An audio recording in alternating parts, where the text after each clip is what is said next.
Est-ce que William T, c'est le début de ce mouvement de protestation dont on parle depuis des semaines, voire des mois, et qui devrait faire trembler le gouvernement? Est-ce que c'est là le point d'achoppement et le début, le lancement?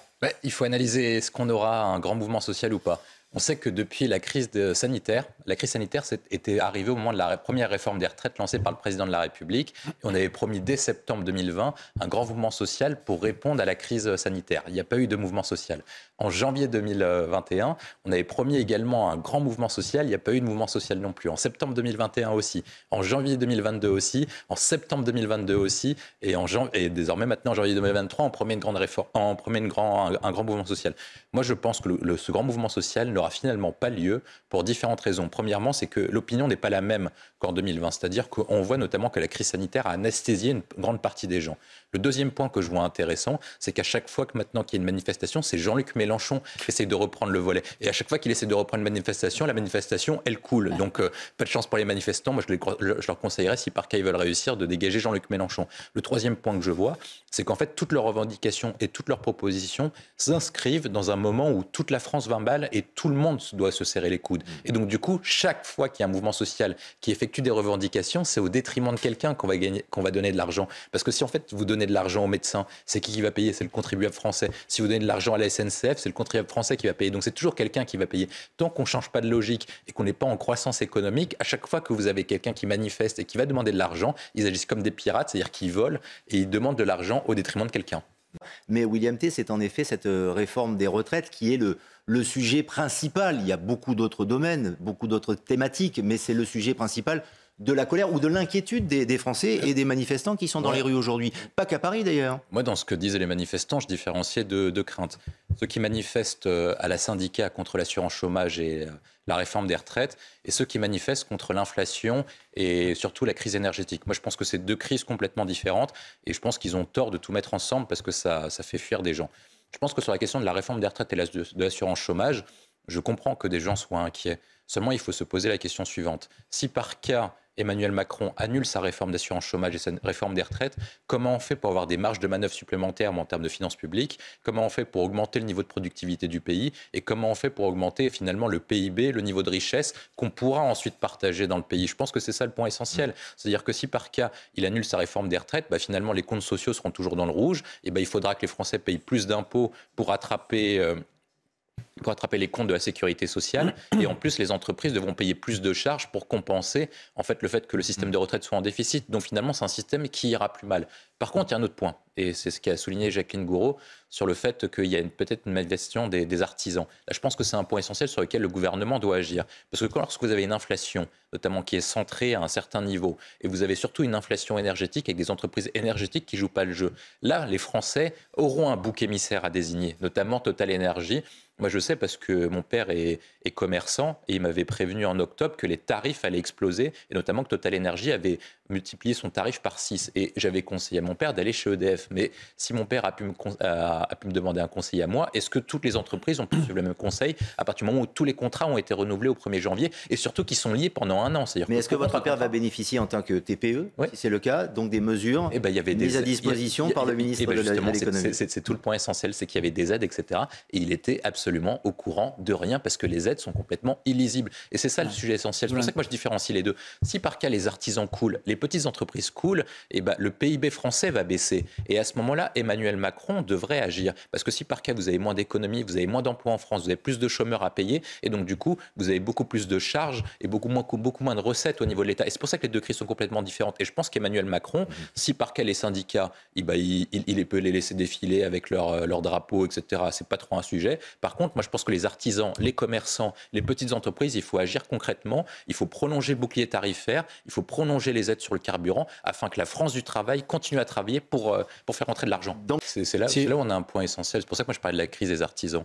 Parce que lorsque vous prenez le mouvement des Gilets jaunes, pourquoi est-ce que les gens étaient plutôt favorables aux Gilets jaunes et qu'ils étaient pas comme avec les autres syndicats? Parce qu'en fait, quand vous avez le mouvement des Gilets jaunes, c'était surtout la classe moyenne, les petits commerçants, etc., qui étaient venus à Paris. Et au départ, avant qu'il y ait les violences à l'Arc de Triomphe, etc., les gens étaient plutôt favorables aux manifestants parce que la plupart des gens se reconnaissaient dans la France qui travaille et qui était invisibilisée. Et je pense que c'est pour ça que vous avez un sujet essentiel, parce que sur la question de l'inflation et sur la question de l'énergie, autant le gouvernement n'est pas responsable de tout, notamment sur la question de l'inflation, mais il est en partie responsable de tout le monde est concerné là. Mais sur l'énergie... Là, il y a une globalité. Ouais, mais sur l'énergie, il y a un problème. C'est-à-dire que sur les autres points, on peut dire qu'Emmanuel Macron n'est pas responsable, mais sur l'énergie, qui a saccagé notre programme nucléaire lorsqu'Emmanuel Macron était secrétaire général adjoint de l'Élysée et ministre de l'économie, puis ensuite président de la République, avec une première ministre qui a fermé Fessenheim et qui a conduit à notre déclin et à la perte de notre indépendance énergétique.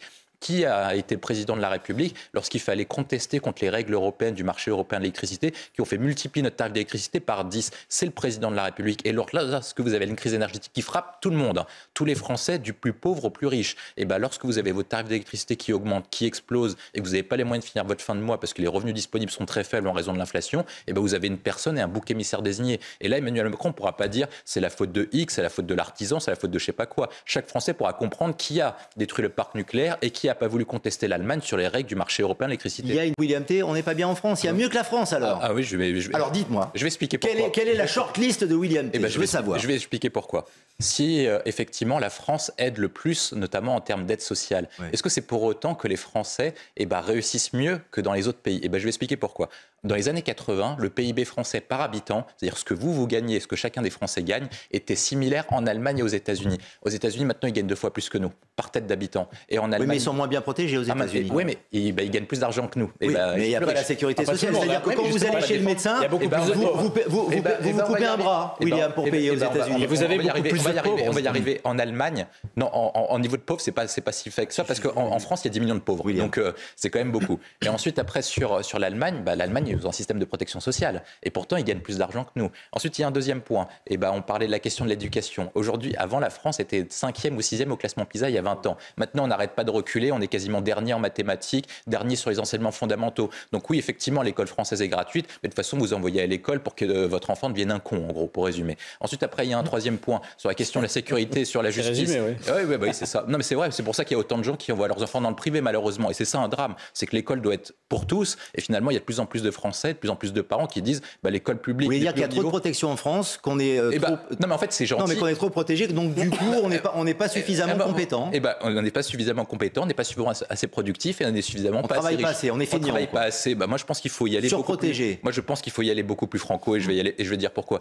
Ensuite, après la justice, la France dépense 2 fois moins par habitant que l'Allemagne et à chaque fois, on déplore les mêmes problèmes, des procès qui durent un sacré temps, etc. Et on a eu l'illustration avec ce qui s'est passé avec la manifestation des Kurdes où quelqu'un est sorti au bout d'1 an parce qu'il n'a pas réussi à être jugé en 1 an. En 1 an, il n'a pas réussi à être jugé. Sur la question de la sécurité, chacun déplore ce qui va se passer. Tout le monde sait que les Jeux Olympiques à Paris s'annoncent comme une catastrophe monumentale avec Anne Hidalgo et que notre capitale est en train de délabrer aux yeux du monde entier. Et ensuite, après, on n'est pas capable d'organiser une finale de Ligue des Champions en France parce qu'il y a des personnes qui arrivent à infiltrer le Stade de France. Donc ça devient un chaos le plus complet. Le pays devient un pays du tiers-monde. Donc il faut quitter la France, oui. Non, vous écoutez, quittons la France. Je pense, et je vais préciser, moi je pense que la France, il y a de très bonnes initiatives. Les Français sont très compétents, on a un âme d'apeuple incroyable, mais par contre c'est mal dirigé et on exploite mal les ressources. Alors, mais attendez, monsieur, j'ai quand même réagir à ce que vous dites parce que Jean-Michel Fauvergue a quand même réagi sur un point, c'est-à-dire que le budget de la santé a augmenté et augmente chaque année depuis une vingtaine, trentaine, quarantaine d'années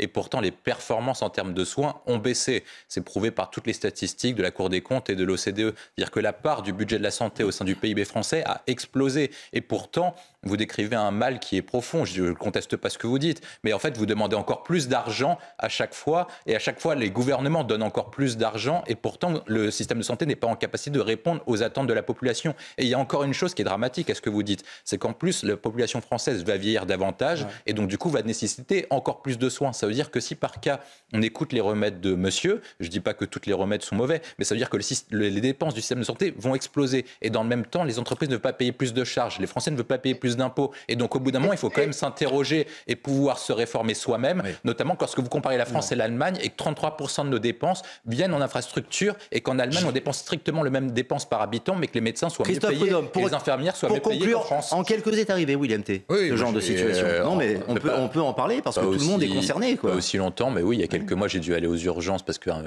médecin généraliste m'y avait dirigé pour faire une vérification. Et effectivement, vous venez. Bon, j'avais été pris en charge plutôt rapidement, mais j'ai vu d'autres personnes. Moi, j'ai mis Finalement, j'avais rien du tout, mais je crois que je suis arrivé à 16h et je suis parti, rentré chez moi à 2h du matin, un truc comme ça. Donc ça dure assez longtemps, hein, et même généralement. Et quand vous discutez avec les gens autour, il y avait des gens qui ont mis 10, 12 heures, mais en plus c'était en région parisienne. Et donc j'imagine quand c'est en province où c'est encore beaucoup plus compliqué. Et je pense que c'est ça le point essentiel. C'est-à-dire qu'au final, il y a tout qui craque. C'est-à-dire que normalement, initialement, l'idée qu'avaient tous les gouvernements, c'était de désengorger les hôpitaux pour les diriger vers la médecine de ville et vers les médecins généralistes. Mais comme il n'y a pas assez de médecins généralistes, parce qu'à cause du numerus clausus, on n'en a pas embauché assez, finalement, on ne peut même pas prendre ça en charge. Et donc, en fait, pourquoi est-ce qu'il y a une crise? Parce qu'en fait, tous les éléments sont au rouge. L'hôpital public n'est pas en capacité de tenir, malgré l'argent supplémentaire qu'on a mis. Les médecins de ville veulent moins travailler qu'avant. Et moi, je pense qu'il y a un sujet essentiel, c'est que lorsqu'on est en période de crise, il faut faire des concessions globales. Est-ce qu'il faut augmenter leur niveau de revenus? Oui, mais il faut leur demander une concession qui est, si vous voulez des augmentations de revenus, il faudra travailler plus longtemps pour qu'il y ait plus de personnel. Parce qu'à chaque fois, on dit la même chose, mais on ne va pas embaucher un personnel soignant dès l'année prochaine. Ça n'arrivera pas. Ça demande 5 à 7 ans de formation. Jean-Michel Fauvert, ça veut dire que la communauté kurde représente quelque chose en France et à Paris, ce mouvement, cette idéologie également? Oui, les Kurdes ont été plutôt bien accueillis par les Français en rapport avec ce que disait Jean-Michel Fauvert et notre guerre par rapport à Daesh. Parce que comme ils nous ont aidés sur le terrain, contre notamment la Syrie, en Syrie et contre Daesh, les Français ont plutôt une bonne opinion. Et donc, du coup, la France a facilité l'accord de droit d'asile et pour les réfugiés politiques. Donc, c'est-à-dire qu'ils sont certainement un certain nombre en France. Il y a 2 points qui sont intéressants sur cette manifestation. Le premier, c'est que cette fois-ci, par rapport aux 2 dernières, ça s'est déroulé dans le calme. Et je pense que c'est une évolution qui est positive pour eux, dans la mesure où les Français avaient une bonne opinion d'eux. Il ne faut pas que les Français aient une mauvaise opinion d'eux si par cas ils foutent le bordel en France. Le deuxième point que je vois, c'est que c'est une double manifestation. C'est une manifestation en rapport avec ce qui s'est passé il y a une huitaine d'années sur déjà un triple assassinat et en rapport avec ces 3 assassinats. Mais moi, je pense qu'il y a un problème de fond sur ce point-là. C'est qu'en fait, ils sous-entendent que l'État français gère mal sa justice dans la mesure où on cacherait, on protégerait Erdogan. Et je pense que dessus... C'est une forme d'omerta en quelque sorte. C'est ce qu'ils sous-entendent et je pense que ça alimente la défiance qui est déjà assez importante, assez généralisée. Et moi, je pense que si par cas, on peut sympathiser, on peut comprendre leur peine, on peut comprendre leur douleur, je ne suis pas sûr qu'on partage toutes leurs revendications, notamment sur la qualification d'attentat, alors que c'est davantage en apparence ce que disent plutôt les policiers et les services d'enquête, plutôt un crime raciste. On peut comprendre qu'on vive plus longtemps en Corse. En Europe, ce sont les Corses qui vivent le plus longtemps, William Tessa, c'est extraordinaire. Ce sont pas forcément des secrets, c'est dans la génétique, dans le mode de vie. Moi, je pense que c'est un cumul, c'est-à-dire qu'ils ont un cadre de vie qui est quand même adéquat. Donc c'est quand même bien d'être en sécurité et de ne pas avoir de problèmes au quotidien. Je pense aussi qu'ils respectent les traditions, c'est-à-dire qu'ils ont des traditions spécifiques à Lille qui font en sorte qu'ils se perpétuent de génération en génération, ce qui permettent d'accumuler des bonnes pratiques et un bon cadre de vie, un bon style de vie que vous transmettez à vos enfants, parce que ça se perpétue au final. Et ensuite, après, moi je serai toujours de façon bienveillant avec les Corses, parce qu'ils nous ont produit un des plus grands illustres des Français avec Napoléon Bonaparte. Donc de toute façon, tout ce qui se passe bien pour eux, je serai toujours content, parce qu'ils nous ont envoyé Napoléon et qu'il nous a fait... C'était le plus grand des moments. Didier Deschamps, donc, qui continue à présider aux destinées de l'équipe de France. Je me retourne immédiatement vers le spécialiste, l'expert football de notre émission, William T. C'est une bonne chose ou pas? Oui, moi je pense que c'est une bonne chose parce que Didier Deschamps, en fait, il a réussi là où tous les autres sélectionneurs ont échoué. Il a à la fois donné des résultats à l'équipe de France et il y a quand même une certaine identité dans cette équipe. Évidemment, ce ne sera pas un jeu magnifique, etc. Mais je pense que dans ce qu'il incarne, dans le jeu qu'il propose et dans les valeurs qu'il porte, il y a beaucoup de Français qui se reconnaissent en lui. Et finalement, Didier Deschamps, ça aurait été le symbole finalement de la France. La France qui réussit, une France qui est solidaire, des gens qui sont capables, malgré leur ego, de mettre leur point de vue personnel de côté pour le bien de l'équipe. Et si par cas Didier Deschamps pouvait inculquer ces valeurs à plus de Français, je pense que le pays se porterait beaucoup mieux. Mais